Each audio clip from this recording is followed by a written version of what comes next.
Selamat pagi Bapak Ibu dan Saudara yang dikasihi Tuhan. Kembali berjumpa dengan saya, Pendeta Yohan Purwanto dari GKJ Kiara Condong dalam Wednesday Morning Spirit. Hari ini Rabu 27 Oktober 2021. Mari kita akan mengawali dengan bersama-sama menghadap Tuhan di dalam doa.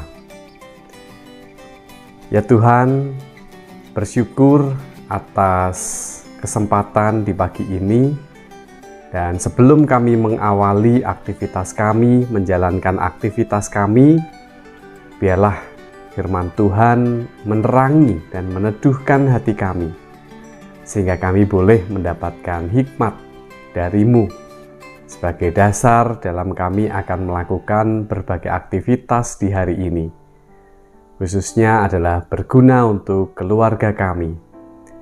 Hamba-Mu mohon tuntunan-Mu, sehingga apa yang ia sampaikan hanyalah seturut dengan kehendak-Mu. Di dalam nama Tuhan Yesus kami berdoa, amin.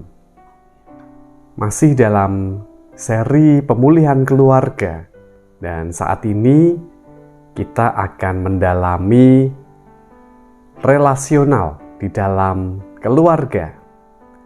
Sebagai dasar, bacaan kita diambil dari Kolose 3 ayat 18 sampai dengan ayat yang ke-21 yang demikian. Hai istri-istri, tunduklah kepada suamimu sebagaimana seharusnya di dalam Tuhan. Hai suami-suami, kasihilah istrimu dan janganlah berlaku kasar terhadap dia. Hai anak-anak, taatilah orang tuamu dalam segala hal, karena itulah yang indah di dalam Tuhan.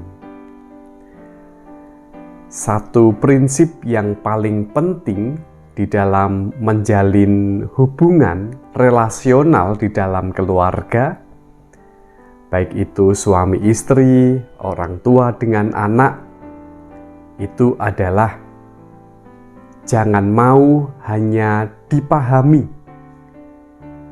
tetapi juga harus mau memahami. Bukan hanya satu arah, tetapi dua arah.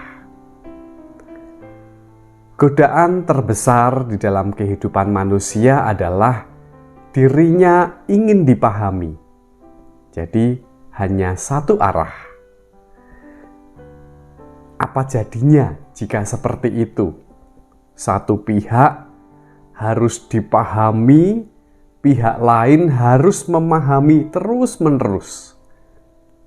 Tentu itu membuat suatu saat bisa merasa lelah.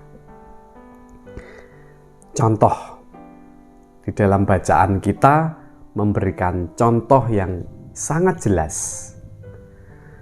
Suami hanya menekankan ayat 18. Hai istri, tunduklah kepada suamimu sebagaimana seharusnya di dalam Tuhan. Seorang suami hanya menekankan ayat ini saja. Tunduk. Pokoknya yang namanya istri harus tunduk. Apa yang dikatakan suami adalah sabdo pandito ratu. Apapun harus dituruti, istri harus tunduk. Tidak ada alasan untuk itu. Lelah, suruh mijitin ya tetap harus dilakukan. Tentu menjadi relasi yang tidak sehat, bukan? Atau kebalikannya, istri saja yang ingin dipahami. Dia menekankan di ayat 19. Hai suami, jadi istri berkata kepada suami, hai suami, kasihilah istrimu dan janganlah berlaku kasar terhadap dia. Kasihilah istrimu, tidak ada alasan kalau tidak mau menuruti keinginan istri itu berarti suami tidak mengasihi, dan itu tidak sesuai dengan firman Tuhan di dalam Kolose 3 ayat 19. Tanggal tua butuh make up, harus belikan. Walaupun uangnya suami sudah tipis, pengen perhiasan baru, baju baru, tas baru, harus dibelikan. Tidak ada alasan. Kalau tidak membelikan, berarti tidak mengasihi, tidak sesuai dengan Kolose 3 ayat 19. Relasi menjadi tidak sehat, hanya ingin dipahami, tetapi tidak mau memahami.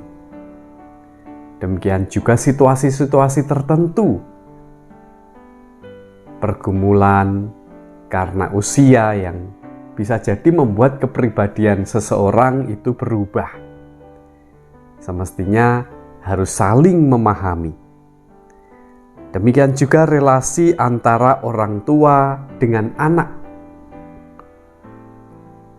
Di satu sisi anak taat kepada orang tua, di satu sisi bapak-bapak atau orang tua jangan sakiti hati anakmu. Jadi ada saling memahami juga. Itu kunci di dalam membangun relasi keluarga. Tuhan memberkati. Selamat memasuki keluarga yang bahagia. Amin. Mari kita tutup di dalam doa. Bersyukur ya Tuhan atas firman-Mu mengingatkan kami untuk terus membangun relasi sesama anggota keluarga. Mampukan kami untuk belajar memahami pasangan hidup kami, anak-anak kami, orang tua kami, sehingga dari hari ke hari boleh tercipta relasi yang semakin baik, mendatangkan sukacita. Kami juga menyerahkan aktivitas hari ini ke dalam tangan-Mu, penyertaan Tuhan yang melingkupi kami. Di dalam nama Tuhan Yesus kami berdoa. Amin.